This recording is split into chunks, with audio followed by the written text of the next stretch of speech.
Today, I'm going to think and talk about, just for a few minutes, the fourth of James Luther Adams' ingredients of covenant.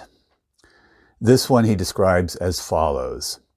The covenant responsibility is especially directed toward the deprived, whether these be people suffering from neglect and injustice, or those who are caught in the system that suppresses them, that suppresses their own self-determination.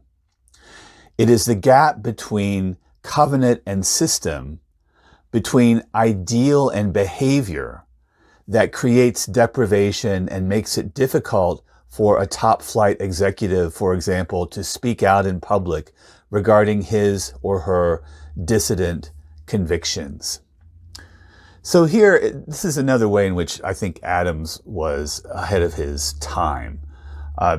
He's talking about the covenant responsibility as being especially directed towards those who are neglected, marginalized, and oppressed in our society.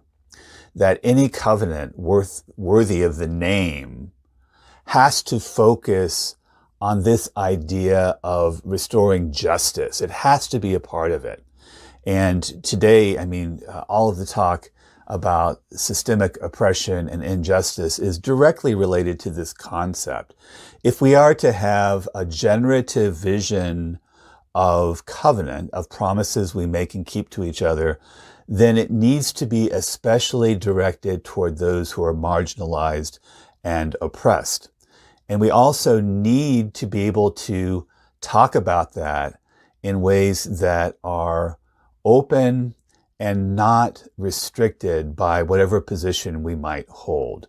Otherwise, covenant is just a matter of spinning our wheels rather than actually making change for the better.